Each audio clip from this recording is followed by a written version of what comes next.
पाकिस्तान अफगानिस्तान जंग में फ़ायदा आखिर किसको हो रहा है? इसका जवाब हैरान कुन है।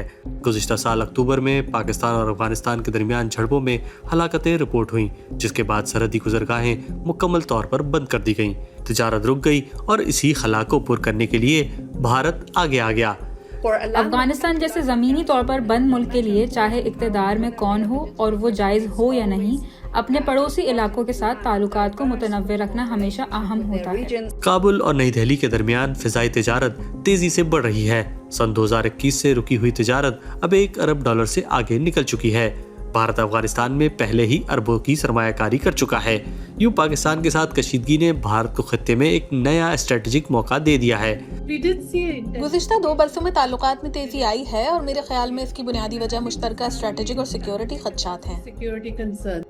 अफगानिस्तान को फौरी तौर पर नए तिजारती शराकतदारों की ज़रूरत है, क्योंकि उसने अपने अहम शराकतदारों में से एक यानी पाकिस्तान खो दिया है। ऐसे में काबुल और नई दिल्ली एक दूसरे में एक बेहतर पार्टनर देख रहे हैं, और वैसे भी कहते हैं कि दुश्मन का दुश्मन भी दोस्त होता है। अब इस्लामाबाद को ये देखना है कि वो खित्ते में ताकत के इस खेल का पासा कैसे अपनी जानिब पलटता है।